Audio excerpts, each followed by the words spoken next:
Rob Hand here. Hello, Robert. This is ugur.brooklyn. How are you today? I'm fine. Today we will discuss cosmology, reincarnation, and astrological psychology. But first, I want to begin with the origin of astrology. On the one hand, Vedic astrologers claim astrology originated from India. On the other hand, Western astrologers think it was born in the Middle East, but it actually became a comprehensive philosophy in ancient Greece. I know you have done a tremendous amount of research. That's why you can enlighten us with the early history of astrology. Western scholars like David Pingree believe that the transmission went from Hellenistic Egypt to India somewhere around the first century A.D. That seems a little late to me because of the divergence that occurred. But I have a theory of my own, which explains a lot of the differences between medieval astrology and Hellenistic, and that is that the Persian Empire unified all of the West Asia and part of Eastern Europe under one hegemony, from what is now Pakistan to Greece, including Egypt, and that the ideas of astrology began spreading throughout this area, and that the horoscopic astrology that India now has came into India through Pakistan, what is now the Punjab, as it used to be called. Then, in the about 200 BC, the Parthians conquered the middle area that was originally Persia, and caused a break to occur between the astrology as it was going on in northwest India, and probably by this time in all of India, and the astrology that was going on nearer the Mediterranean. And that's what caused the divergence to begin. However, despite that, there was still some communication all the way up into the early centuries A.D., and the main piece of evidence for this is that a solid core of Indian astrological language is clearly derived from Greek. It's not even derived from Babylonian, it's derived from Greek. For example, an angular house in Hindu astrology is a kendra. The Greek word is kentron, and it means center or pivot point. Kendra, as far as I know, has no meaning in Sanskrit other than as an angle of a chart. The succeeding houses are called panaphera in Sanskrit. They're called epanaphora in Greek, which means that which is about to rise, or that which is about to hit an angle more accurately. And the cadent houses, the word's the same. Apoklima in Greek, apoklima in Sanskrit, and that means declining or falling away from an angle. In other words, cadent is a literal translation of apoklima, because cadent means falling also. So I'm hesitant to say that all of Indian astrology is derived from the astrology of the Middle East, but a fairly large chunk of it is. And very early on, because of the Parthians, the two astrologies began going their separate ways. Meanwhile, I believe the Babylonian tradition, probably not entirely in isolation, continued evolving as well, because when in the 2nd century A.D., the Sasanian Persians reconquer the empire from the Parthians, their astrology is fully blown, fully mature, and is basically medieval astrology, which is close to Hellenistic, but not identical. It's not so close to Hindu, although the Hindus had some influence on it. There is a distinctly different style between medieval astrology and Hellenistic, and it isn't just because the Arabs innovated. The Arabs didn't innovate at all. They got it from the Persians. Our astrology is, in fact, Persian. It's not Greek, not Hellenistic Egyptian. It's Persian. Yes, I think that makes sense. Yeah, the Hellenistic and Hindu has come into it as well. And there is definitely continuity between the Hellenistic and the medieval. And you look at the late Hellenistic astrologers like Paulus Alexandrinus, you can see that there are certain trends in his thinking that are like the Hellenistic. But here's the really major difference. And this is different from Hindu as well. There is a whole theory of applications and separations of aspects and what they mean in medieval astrology. It's called in Arabic al-ittisal, which means applications and separations, basically. And their view of aspects is as a dynamic process. It isn't simply a matter of planets or in a geometrical arrangement. There is a flowing of energy. There are hints of this in the Hellenistic tradition, particularly in Firmicus Maternus, but by and large, Hellenistic astrology is static and geometrical. I would also say this is true of Hindu astrology. So apparently, the Persian tradition, Persian/Parthian/Babylonian, I don't know who the hell did it, was evolving in its own way. Now, the proof of this, there actually is some evidence for this.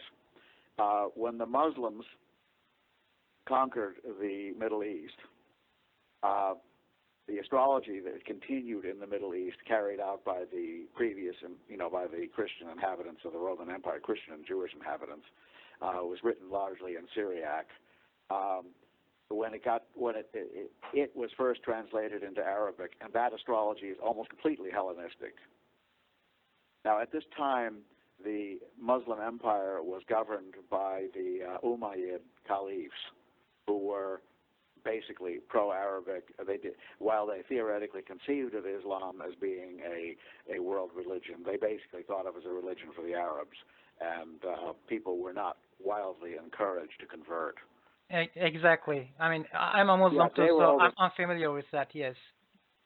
Yeah, they were overthrown by the Abbasid caliphs, who were the caliphs during the great period of Arabic civilization, and the Abbasid caliphs were supported by the Persians, who were a kind of at that point already in an early form of Shiite Islam, and the Abbasids were in love with Sasanian Persian culture.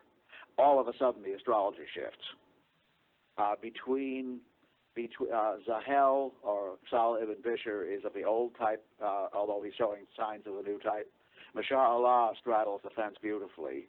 Omar is entirely of a Hellenistic type. And then when you see Abu Mashar, you have the mature medieval form. And Abu Mashar was Persian. Yes. Mashar Allah was Persian. I mean, they weren't necessarily, main Persian. Mashar Allah was a Persian Jew.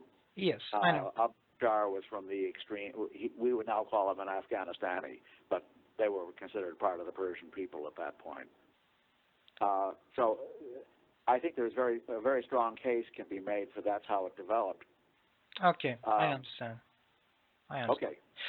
My next question is, as you know, there are differences between tropical and sidereal zodiac. And interestingly, in some cases, Vedic astrology works better for certain people, while for many others, Western charts produce better results. I mean, after all, two different charts provide different placement of signs in houses. Let's say in Western chart, my ascendant is Gemini, but in Vedic, it is Taurus. It seems like the accuracy of sidereal or tropical varies from person to person. Is it related to cultural differences or how clients interpret different readings? Well, first of all, this is one of the big methodological problems in astrology.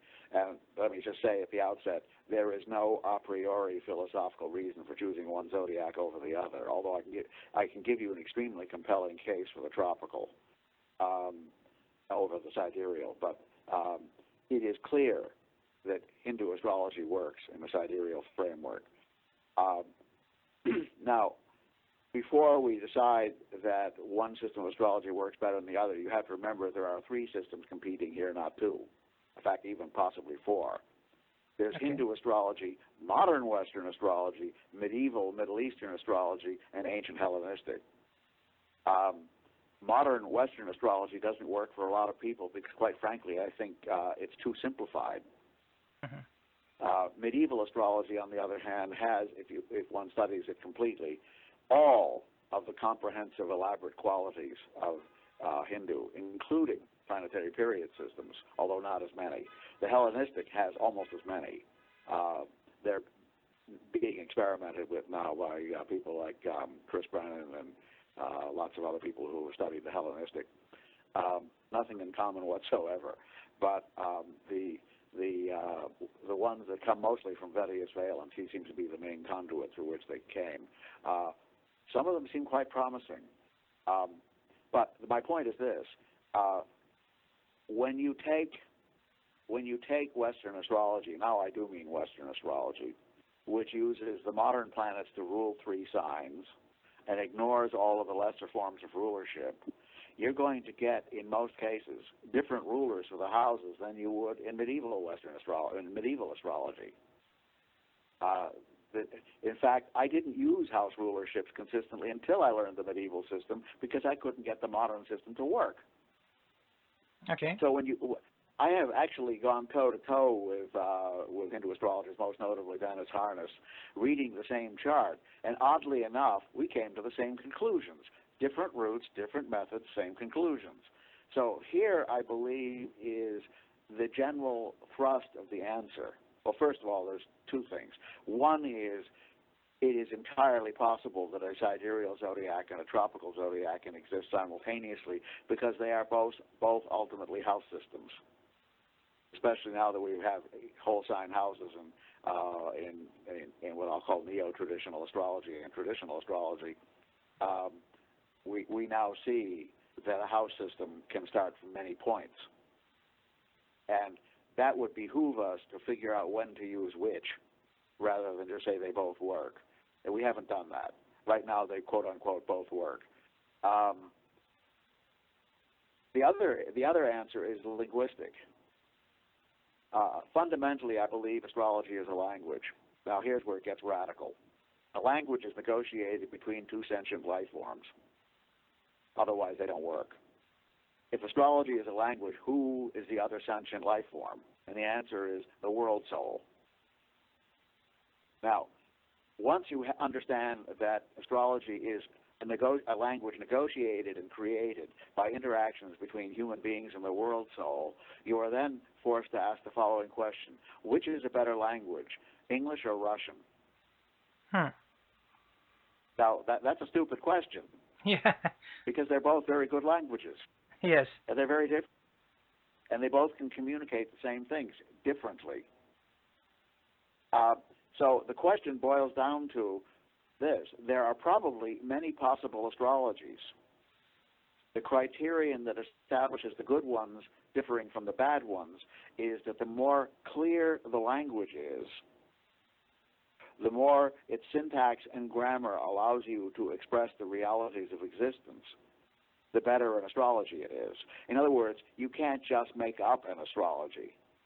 The astrology is negotiated between human beings and the world soul. It isn't invented by human beings.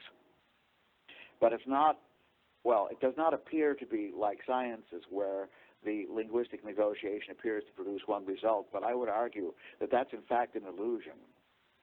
Science is not, there is not one science. There have been many, and it's constantly evolving. So which one is the real science? Today's science, tomorrow's science, the day after tomorrow's science, when the next scientific revolution comes, et cetera, et cetera. So I would argue that even science and philosophy are negotiated languages between human beings and the world soul. So in this respect, astrology is not typical, is not atypical, but the difference is that astrology as a language is a good deal less rigorous in the way it operates because it encompasses a much wider range of phenomena than the sciences. Astrology is, in fact, if you're going to call it a science, it's a social science. It's not a physical science. I understand. It is possible for there to be more than one astrology. And in fact, we see this demonstrated on a practical level because no 2 astrologers do it precisely the same way. And yet, astrologers do reach broad agreement about the nature of a person's life. Good ones. Yes. I have to add good ones because it takes you to do it any way you want to do it. Yes. I have another question, but this is not quite related to astrology. It's more like an ancient belief, cosmological belief. There is an old saying that every individual is connected with a particular star in the universe. Let's say if someone gets popular, people say his or her star glows, blazes, or if he or she loses the popularity, people say his star used to blaze, but now it glooms, becomes dark. The thing is that this is even an astronomical fact. We know that stars reach their most powerful stage at some point, and then they start declining. and Yeah, well, they do Ancient this a lot more human would beings not have do. any way of knowing this astronomical fact. What do you have to say about this ancient belief? I mean, does it have any, reality in it? Well, as a matter of fact, it is the ancient belief that in the West, or I should say the Mediterranean, the Greco-Roman world, that when a human being incarnates, they descend from the sphere of the fixed stars and then enter the sphere of Saturn, and the process of incarnation begins, which is finished when the person is actually physically incarnated on the earth. And then at death, the process goes into reverse, and the souls of the dead, again, live in the sphere of the fixed stars.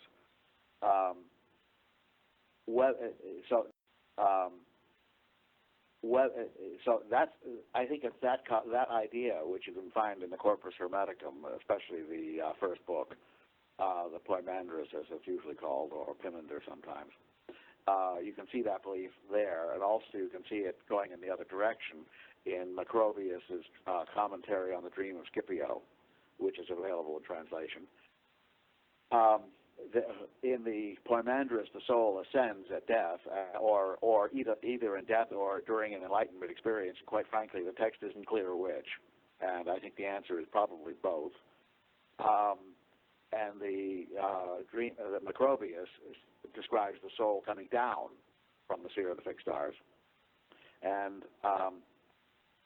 it's not a great leap to associate each soul with a particular fixed star. Whether it has any quote-unquote physical reality, I strongly doubt. I think it is a poetic metaphor. But the idea that the soul descends is found all over ancient philosophy. In fact, one of the great debates in the 3rd, 4th, and 5th centuries was how completely does the soul of the individual human descend and sever itself from the world soul. Plotinus, who was the first and greatest of the Neoplatonists, said it never severs it completely. Iamblichus, on the other hand, said it severed it almost completely, so that the process of enlightenment requires really heroic activity on the part of the individual to reestablish the connection. I'm not sure if Plotinus would have actually disagreed with that, but definitely Iamblichus emphasized the difficulty of it, and as a result, he was an advocate of ritual practices that would hasten the process, called Theurgy. And if you want an idea of what Theurgy is like, I'm sure that most Tibetan Buddhists would object to the term, but what Tibetan Buddhists do is Theurgy.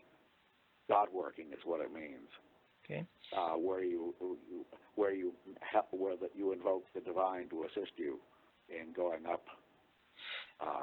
But the method's quite different, but there are similarities. Can you recommend a few modern books that discusses this ancient belief? Yeah, I may even have them handy. Yes, I do. Okay. This is a superb book, which everybody who reads it is blown away. It's called Theurgy and the Soul. Theurgy is Theurgy. Theurgy and the Soul by Gregory Shaw. I think it's in print, Penn State Press. Do I have my book on Proclus? As far as Plotinus is concerned, I don't see my book on Proclus. As far as Plotinus is concerned, let me get my bibliography thing here. I have a bibliography program, and hopefully I've had the wit to enter it in, but I don't know for sure. We'll find out in just a moment. WH. No, but I know where I can find it. You're going to have to edit this, I think. Yes, here we are. Nothing like having your library on a computer. Okay, displaying. Okay. This can be downloaded from Google Books. The Neoplatonists, A Study in the History of Hellenism by Thomas Whitaker. That's Whittaker. The Neoplatonists, A Study in Hellenism. That's one of the classic works, and that one's a reasonably accessible book. I mean, it doesn't talk about the astrology very much. If you actually want to study the astrology, let's see, here, this other one I do have, which is a matter of locating it. I don't have all of my books here by any means, but I have some of them. Of course, when I'm trying to find them in a hurry, it's a somewhat dicey process. Hang on, I've got to go to the other side of this book. Other side of this book shelf.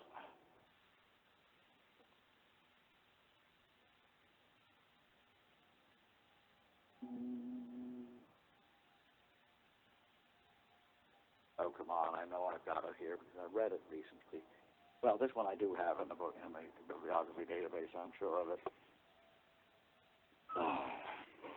This is actually a translation of Iamblichus's major work, or we don't know for sure if he actually wrote it, but it was certainly written by one of his students. Yeah, here it is. Okay. Okay. This is Iamblichus, that's I-A-M-B-L-I-C-H-U-S. The title of the book is Iamblichus, De Mysteriis. That's D-E, second word, M-Y-S-T-E-R-I-I-S. Translated by John M. Dillon, Emma C. Clark, and Jackson P. Hirschbell. It's in print. Okay. Wonderful. Believe it or not, by the Society of Biblical Literature, which is funny because no Christian fundamentalist would have ever published this book. Drive to a Society of Biblical Literature is now a collection of fundamentalists. Yeah. That one actually talks about astrology at length. And there you see that although it's not terribly well documented, there was an esoteric philosophical astrology in the ancient world because it's in this book. But it's being debated, not explained. Okay. And then, of course, Plotinus's work is in any edition of the Enneads, E-N-N-E-A-D-S. But I wouldn't read Plotinus's work without reading Whitaker first.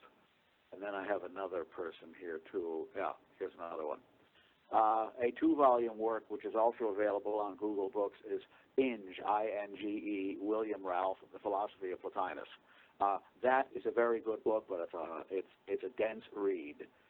Again, read Whitaker first. Okay. Okay. By the way, the world soul is a concept that comes in its mature form in Plotinus. I mean, it's hinted at before then, but he's the one who makes it explicit. Okay. Plato actually about it. Okay, thank you. When we have time, I have another question. I would like to move on to the next question. It is karma and reincarnation. And in fact, Yeah. I know that you disagree with the notion that astrology reveals past lives. In fact, in your book, Horoscope Symbols, I think you used a little harsher language that you condemn the karmic astrology. I condemn what people do with it, yes. Okay. Okay. Absolutely. And you have to understand, I was doing this in the context of the way it was being practiced in the early 1980s.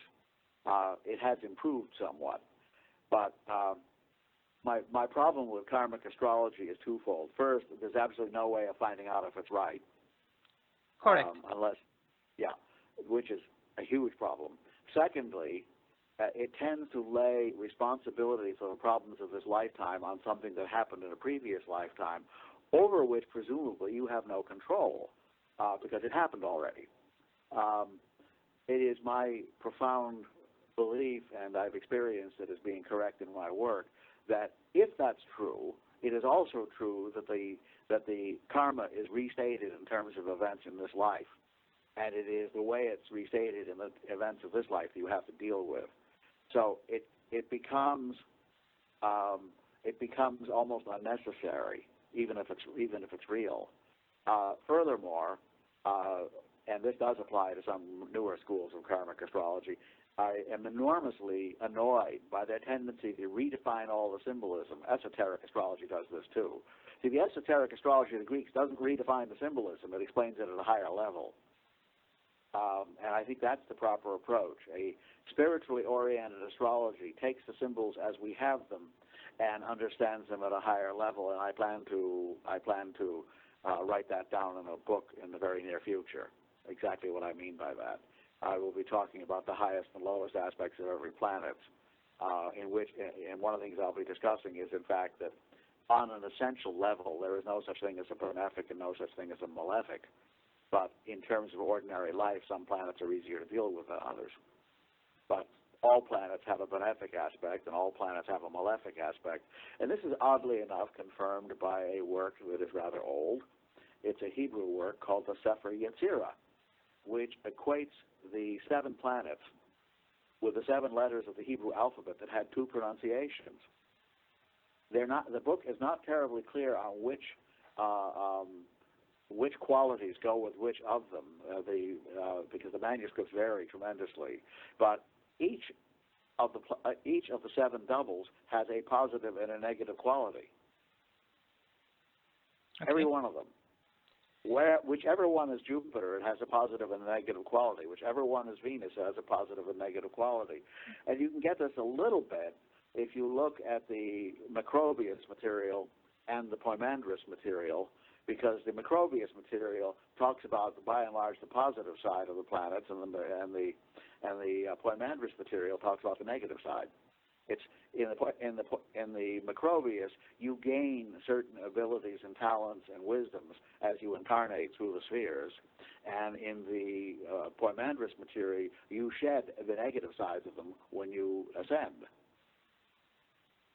Okay. So Venus, on one hand, can be interpreted as love in the best sense of the word, and on the other hand, it's lust and desire, which has no end except to achieve its end, to get what it wants. The Sun is cosmic consciousness on one level and arrogance on another level. See how this works? Yes. And Jupiter is self-indulgence and greed on one level, and generosity and beneficence on another. Okay. Okay.